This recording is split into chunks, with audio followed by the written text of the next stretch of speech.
BRS प्रमुख CM KCR ने कहा है कि सरकारें विकास पर ध्यान देगी तो ही देश की समस्याओं का समाधान होगा। उन्होंने नांदेड़ में बीआरएस प्रशिक्षण कक्षाओं की शुरुआत में बात करी है। महाराष्ट्र के सभी 278 विधानसभा क्षेत्रों से आए पार्टी पदाधिकारियों के प्रशिक्षण के लिए नांदेड़ में आयोजित एक कार्यशाला का उद्घाटन करते हुए उन्होंने कहा है कि महाराष्ट्र देश के लिए कई बार लड़ाई की अग्रिम पंक्ति पर रहा है। अब समय आ गया है कि राज्य एक बार फिर से देश में आवश्यक बदलाव लाने का काम अपने कंधों पर ले और उन्होंने 21 मई को शुरू होने वाले महीने भर चलने वाले सदस्यता अभियान के हिस्से के रूप में पार्टी के लोगों से हर स्तर पर कार्रवाई उन्मुख और अपने प्रयासों में लगातार प्रयास करने की अपील करी है। विफल हो गया था। उन्होंने कहा कि तेलंगाना मॉडल आज देश में विकास का सबसे लोकप्रिय रूप है। उन्होंने कहा है कि बीआरएस के आह्वान की गूंज छत्तीसगढ़, मध्य प्रदेश और पंजाब सहित हर राज्य में महसूस की जाएगी। जब तक किसानों को उनका वाजिब हक नहीं मिल जाता तब तक पार्टी शांत नहीं होगी। देश पर शासन करने वाले राजनीतिक दलों ने अब तक बड़े बड़े वादे करे हैं और लेकिन वे अतः कम ही साबित हुए। 70 साल की लिप सर्विस को खत्म करना लोगों के हाथ में है।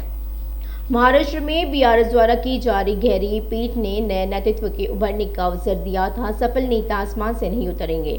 लोगों को खुद को नेताओं के रूप में ढालने के मौके को भुनाना चाहिए। उन्हें विधायी निकायों के लिए बाध्य रहना चाहिए। उन्होंने जोर देकर कहा कि खुद को दरखास्त देने वाले से दरखास्त लेने वाले से बदलिए।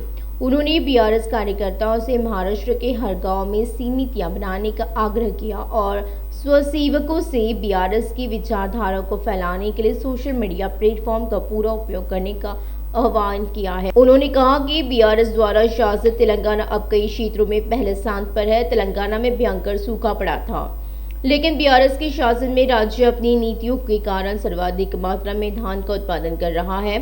महाराष्ट्र में बीआरएस की टीमें प्रत्येक दिन 5 गांव को कवर करेगी।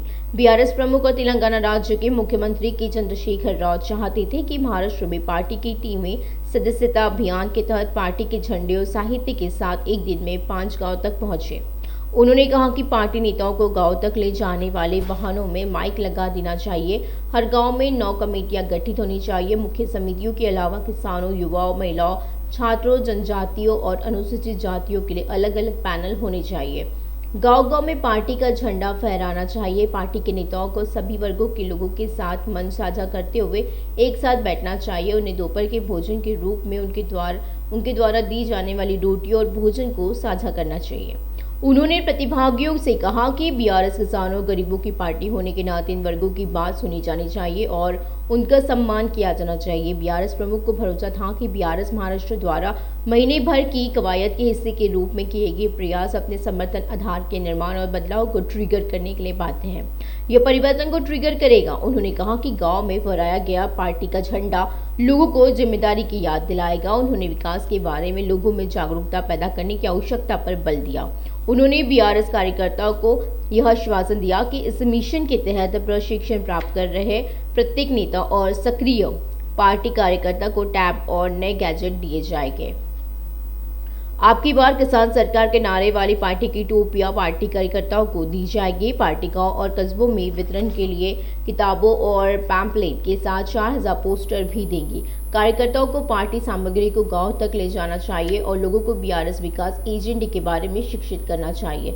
बीआरएस लोगों के लिए क्या करना चाहता है, इस पर नेताओं को बैठकों को संबोधित करना चाहिए। बीआरएस हर विधानसभा क्षेत्र में 2000 स्टिकर भी भेजेगा, जिन्हें 2 पहिया टैक्सी, कार और ऑटो पर चिपकाया जा सकता है। वितरित की जाने वाली पार्टी प्रचार सामग्री में प्रत्येक गांव में 5 किलोमीटर के दायरे में बेंटिंग लगाई जाएगी। पार्टी की बैठकों में बजाए जाने वाले गानों को तैयार करने के लिए कलाकारों को शामिल किया जाएगा। पार्टी नेताओं को मशहूर गायकों के गानों वाली पेन ड्राइव मुहैया कराई जाएगी। प्रचार के लिए सोशल मीडिया और यूट्यूब का भरपूर इस्तेमाल करना होगा। पार्टी के संदेश को फैलाने के लिए बड़े पैमाने पर व्हाट्सएप ग्रुप बनाए जाएंगे। उसने जोड़ा, लोगों को पर्याप्त पानी नहीं मिलता है, पर्याप्त बिजली भी नहीं मिलती है। ये कितनी बड़ी शर्म की बात है। इसके बाद भी हमारे नेता नहीं जाग रहे। हमारे किसान तो आत्महत्या कर रहे। बहुत दुखी, बहुत गड़बड़ीला बात है जो हम सह नहीं सकते। हमारे दलित वर्ग के लोग गरीब के गरीब पड़े हुए हैं, सदियों से गरीबी के शिकार है। हमारे आदिवासी वो अपने रोना रो रहे, हमारे पिछड़े वर्ग के भाई वो भी परेशान है। तो किसका उद्धार हुआ इस देश में? इस आजादी का फल किसको मिला? किसका फायदा हुआ? जो स्वाभाविक रूप से जो कुछ डेवलपमेंट दिखता है वो हो ही जाएगा, करने पर भी नहीं करने पर भी हो जाएगा। जब हम इंसान के रूप में पैदा होते हैं हमको बड़ा होना ही है, साल ब साल हम बड़ा होते स्वाभाविक रूप से बड़ा हो जाएंगे। वो डेवलपमेंट नहीं कहलाता जो स्वाभाविक ढंग से होता है। जहां भी हिम्मत वाला सरकार हो, दिमाग वाला सरकार हो, जनता को सही में कुछ करने वाला सरकार हो, वहां विकास दिख रहा है। अभी मैंने जो देश आपके सामने जिक्र किया है उसका परिणाम हमारे सामने है, हम देख रहे हैं, पूरी दुनिया के सामने है। मैं आप सभी से प्रार्थना करता हूं, जिस लक्ष्य को लेके आज हम एक शुरुआत कर रहे हैं ये कोई साधारण लक्ष्य नहीं है। और साधारण एक चुनाव के लिए, किसी को आमदार बनाने के लिए, किसी को खासदार बनाने के लिए, ये कोई चुनाव के लिए बात नहीं है। किसानों ने काफी लड़ चुके हैं, ऐसा नहीं है कि किसानों ने नहीं लड़ा। यहां इसी राज्य में शरद जोशी के लीडरशिप में कितने आंदोलन किसानों ने। चालू वित्त वर्ष में राज्य में सालाना कर्ज का लक्ष्य 2 लाख है, 42,775 करोड़। मंत्री हरीश राव, निरंजन रेड्डी, एसएलसीबी और संयोजक देवाश्री और मिंत्रा बैंकों, किसानों और लघु उद्योग संघों के प्रतिनिधियों ने हैदराबाद हब में आयोजित राज्य स्तरीय बैंकर समिति की 37वीं बैठक में भाग लिया है। पिछले वर्ष वार्षिक ऋण योजना 2.14 लाख थी। इस वर्ष इसे 13.42% बढ़ाकर 2,42,775 करोड़ कर दिया गया है। कृषि क्षेत्र के लिए 12,762.59 करोड़ और लघु एवं मध्य उद्योगों के लिए 54,672.44 करोड़ रुपए आवंटित किए गए हैं। नाबार्ड को स्थायी आय उत्पन्न करने के लिए किसानों को 39,325.87 करोड़ निवेश ऋण वितरित करने की उम्मीद है। मंत्री हरीश राव ने ऋण योजना की पुष्टि करने पर प्रसन्नता व्यक्त करी कि जो पिछले वर्ष की तुलना में 13.42% अधिक है। उन्होंने याद दिलाया कि मुख्यमंत्री केसीआर द्वारा लागू की गई कल्याणकारी योजनाओं और विकास योजनाओं के साथ तेलंगाना देश का सबसे तेजी से विकसित राज्य बन गया है। उन्होंने सुझाव दिया कि शिक्षा, चिकित्सा, आवास, कृषि और कृषि से संबंधित क्षेत्रों को अधिक ऋण दिया जाना चाहिए। लोगों के विकास का समर्थन करने के लिए डेयरी और मत्स्य ऋण आवेदनों को अस्वीकार नहीं किया जाना चाहिए। हरीश ने घरेलू और खाद्य प्रसंस्करण क्षेत्र सहित ताड़ के तेल की खेती के लिए अधिक ऋण देने का सुझाव दिया। उन्होंने बैंकरों से कहा कि वे विभिन्न समुदाय के उत्थान के लिए सरकार द्वारा दी जाने वाले रायतु बंधु, पंतमोतम और आसरा पेंशन का गबन न करें। डिपॉजिट के मामले में तेलंगाना सबसे बेहतर स्थिति में है। वो इसी तरह से बैंकों की शाखाओं का विस्तार करना चाहते हैं। उन्होंने याद दिलाया है कि उद्योग हितैषी नीतियों के साथ राज्य में औद्योगिक क्षेत्र ने उल्लेखनीय वृद्धि दर्ज करी है। हरीश राव ने कहा कि यह बहुत अच्छी बात है कि राज्य के सभी जिलों को डिजिटल जिले के रूप में मान्यता मिल गई है। बंडी संजय ने सीएम केसीआर को खुला पत्र लिखा। पत्र में कहा गया है कि दलितों और आदिवासियों द्वारा खेती की जाने वाली आवंटित भूमि में रियल एस्टेट कारोबार बंद करें। बंडी संजय ने कहा कि कई वर्षों से खेती की जा रही जमीनों को हड़पना उनके मुंह से जुआ उतरने जैसा है। तेलंगाना भाजपा के प्रदेश अध्यक्ष बंडी संजय कुमार ने कहा कि बीआरएस सरकार 3 एकड़ जमीन देने के वादे से मुकरकर दलितों को धोखा दे रही है। दलितों को जमीन उन्होंने रोष व्यक्त करते हुए कहा कि हम बंजर भूमि की सूद लेंगे। अविनाश रेड्डी के समर्थकों ने हैदराबाद में मीडिया प्रतिनिधियों पर हमला किया। अविनाश रेड्डी के अनुयायियों ने कैमरा पकड़ लिया और अविनाश रेड्डी की खबर को कवर करने वाले मीडिया के वाहनों को नष्ट कर दिया, जो सीबीआई जांच में शामिल होने की बजाय पुलिवेदु गए थे। मीडिया प्रतिनिधियों पर अविनाश रेड्डी के समर्थकों द्वारा हमले की घटना मीडिया प्रतिनिधियों ने राज्यपाल तमिलिसाई के संज्ञान में लाई और हमले की प्रतिक्रिया में राज्यपाल ने मीडिया प्रतिनिधियों पर हमले की कड़ी निंदा करी है। मीडिया कर्मियों पर हुए हमले को अविनाश रेड्डी के समर्थकों ने लोकतंत्र पर हमला बताया और अधिकारियों को हमला करने वालों के खिलाफ कड़ी कार्रवाई करने का आदेश दिया गया है। सीएम केसीआर देंगे 100 रुपए। शर्मिला ने कैबिनेट की घोषणा का जवाब दिया है कि वे रुपए की सहायता प्रदान करेंगे और उन्होंने बीसी को याद रखने के लिए सीएम केसीआर की आलोचना की क्योंकि चुनाव जल्द ही होने वाले हैं। शर्मिला ने आरोप लगाया कि सीएम केसीआर पहले भी दलितों को दलित बंधु और आदिवासी को आदिवासी बंधु बताकर उनके साथ धोखा कर चुके हैं। उन्होंने कहा कि अगर बीसी युवा स्वरोजगार ऋण के लिए इंतजार कर रहे हैं तो उन्हें कोई फर्क नहीं पड़ता।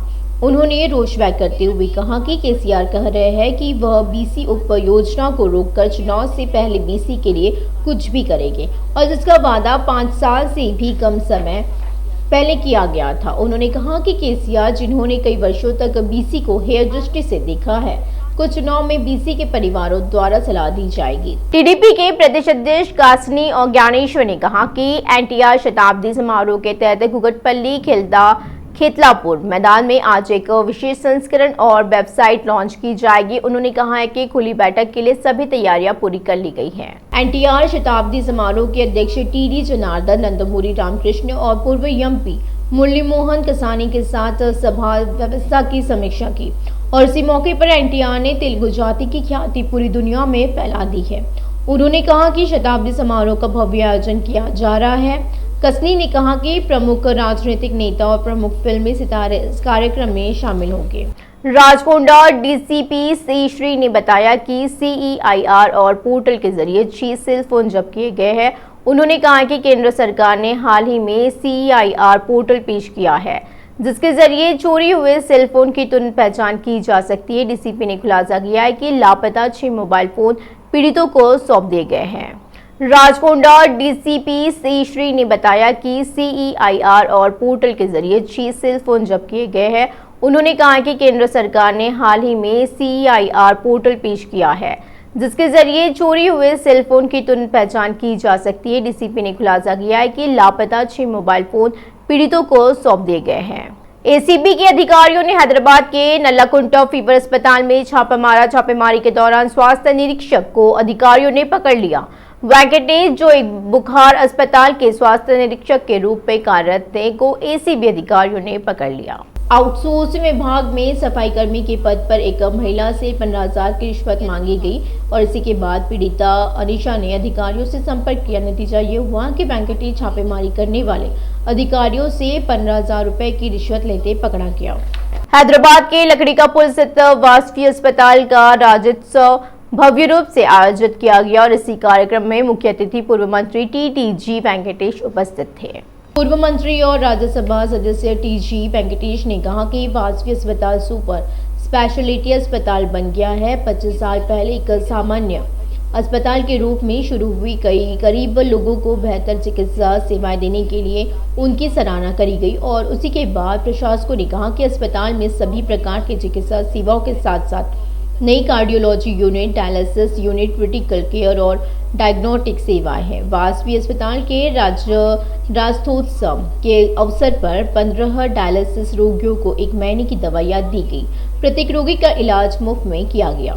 तेलंगाना सिनेमा के मशहूर अभिनेता और कलाकार संघ के ईसी अध्यक्ष सदस्य मानिक का जन्मदिन धूमधाम से मनाया गया। मानिक के जन्मदिन के उपलक्ष्य में नल्लाकुंट मनी फीवर अस्पताल के मरीजों को मानिक फल और ब्रेड बांटे गए।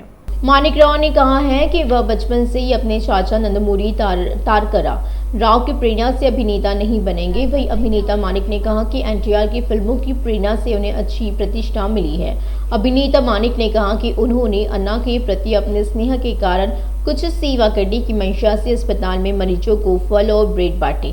मानिक ने कहा कि वह हमारे संघ के तत्वाधान में अभिनेताओं की मदद से पिछले कुछ वर्षों से इसी सदस्य के रूप में काम कर रहे हैं और गरीब कलाकारों को वित्तीय सहायता प्रदान करने के लिए कड़ी मेहनत कर रहे हैं।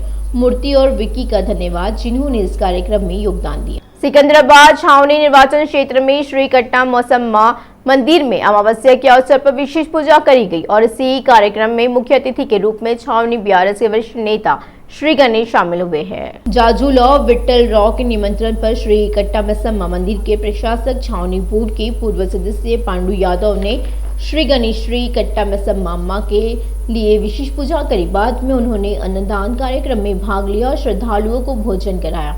श्री गणेश ने कहा कि अम्मा सभी को शीतलता से देखना चाहती हैं। प्रशासन जजूला विठ्ठलराव ने कहा कि प्रत्येक अमावस्या पर श्री कट्टा मैसम्मा मंदिर में विशेष पूजा और अन्नदान का कार्यक्रम आयोजित किया जाएगा। कई विश्व ब्रह्मांड नेताओं ने कहा है कि तेलंगाना राज्य बनने के बाद जातिगत काम करने वालों को राज्य सरकार का पूरा समर्थन मिलेगा। उन्होंने प्रशंसा करी कि मुख्यमंत्री केसीआर बीसी के विकास के लिए काम कर रहे हैं, जैसे पहले किसी अन्य मुख्यमंत्री ने नहीं किया है। विश्व ब्राह्मणों ने तेलंगाना राज्य सरकार को रुपए की वित्तीय सहायता प्रदान करने के महत्वपूर्ण निर्णय के लिए धन्यवाद दिया। उपल भगावियत स्थित विश्व ब्राह्मण स्वाभिमान भवन के प्रांगण में विश्व ब्राह्मण जातियों ने मुख्यमंत्री केसीआर के चित्र पर दुग्ध अभिषेक किया।